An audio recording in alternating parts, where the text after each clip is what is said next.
selamat malam. Kembali lagi bersama saya, Amanda Fauzia.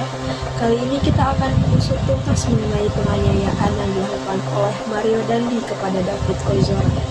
Mario Dandi merupakan anak dari pejabat pajak. Setelah ditelusuri, laporan harta kekayaan pejabat pajak bernama Rafael Alun Trisambodo tersebut tidak sesuai dengan kenyataan.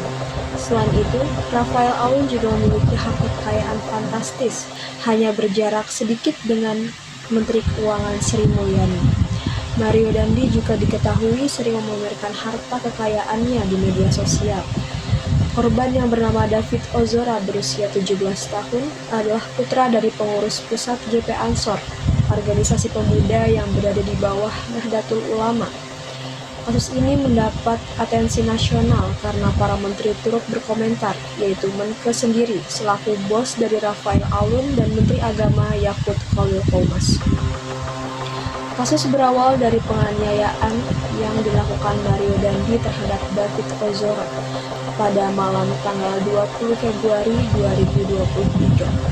Menurut keterangan saksi, David sedang berada di rumah temannya ketika ia mendapatkan WhatsApp dari mantan kekasihnya berinisial A. Perempuan yang diketahui bernama Agnes itu menghubungi David dengan dalih hendak mengembalikan kartu pelajar. Rupanya, ketika David keluar dari rumah temannya, Dandi bersama rekan-rekannya sudah menunggu David dengan mobil Jeep Wrangler Rubicon. Dandi meminta David untuk masuk ke mobil tersebut dan membawanya ke sebuah gang gelap. Di gang inilah penganiayaan terhadap David Ozora terjadi.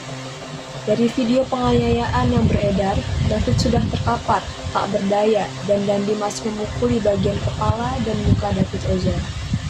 Terdengar suara-suara seolah mereka melakukan selebrasi terhadap tindakannya terhadap David. Terdengar pula kata-kata bahwa mereka tidak takut dilaporkan atas tindakannya. Video itu kini beredar luas di media sosial. Warganet yang mendapat sebaran video tersebut diminta untuk berhenti menyebarluaskannya, karena video itu menunjukkan kekerasan terhadap anak di bawah umur. Polres Metro Jakarta Selatan pada hari Rabu 22 Februari 2023 kemudian merilis penangkapan seorang pria berinisial ND. Ia diduga telah melakukan penganiayaan kepada pria lain berinisial D di kawasan Ulu Jami Pesanggerahan. Selain menangkap Dandi, Polres Metro Jakarta Selatan juga mengungkap plat nomor polisi mobil yang dibawa tersangka Dandi tersebut sempat diubah dan tidak sesuai izin.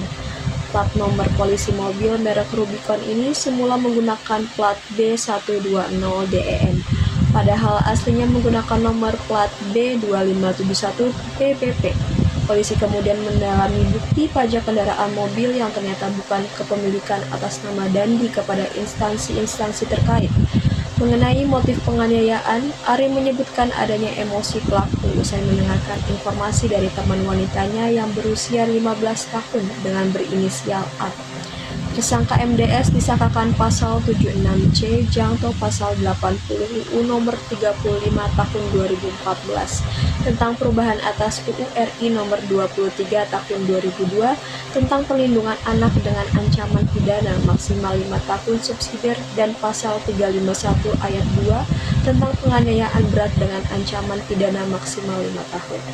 Selain Dandi, polisi juga telah menetapkan tersangka terhadap teman Dandi yang ikut serta dan mengetahui penganiayaan tersebut, yakni S, berusia 19 tahun. Polisi menerangkan sejumlah peran dari teman MDS yang turut menjadi tersangka, yakni menyetujui ajakan MDS menemaninya untuk memukuli korban. S juga mencontohkan sikap tobat dan atas permintaan tersangka MDS agar ditirukan oleh korban. Setelah kasus ini viral, ayah Dandi, Rafael Alun, meminta maaf kepada masyarakat.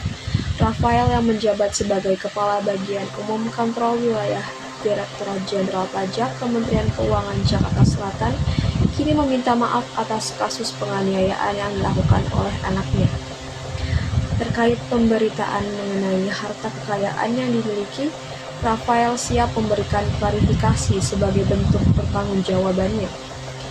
Saya siap mengikuti seluruh kegiatan pemeriksaan oleh Inspektorat Jenderal Kementerian Keuangan, ujarnya. Selain itu, dia juga meminta maaf kepada keluarga besar Kementerian Keuangan karena kejadian tersebut berpotensi menurunkan reputasi institusi dan kepercayaan publik yang telah dibangun selama ini.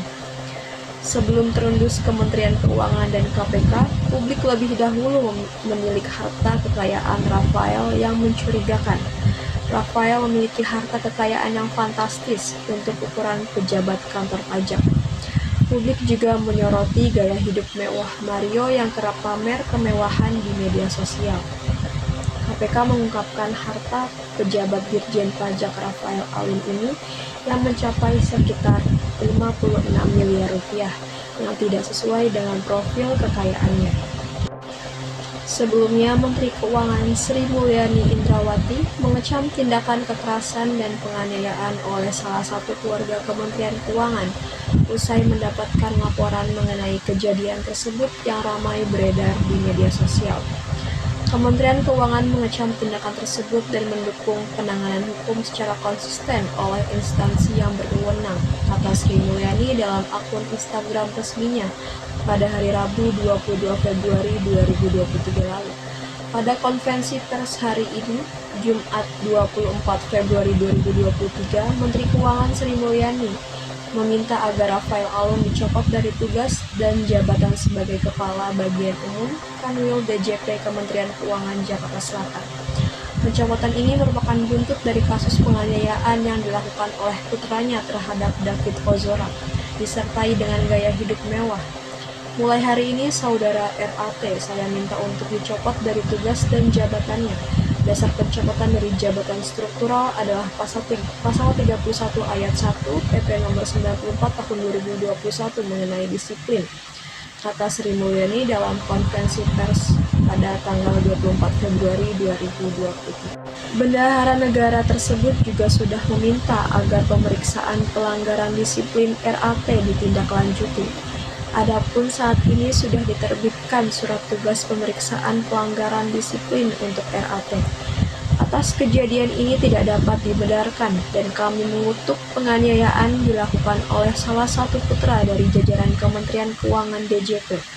Tindakan tersebut adalah masalah pribadi, namun menimbulkan dampak besar terhadap prestasi Kementerian Keuangan dan DJP. Itu saja yang bisa saya sampaikan. Selamat malam dan sampai jumpa.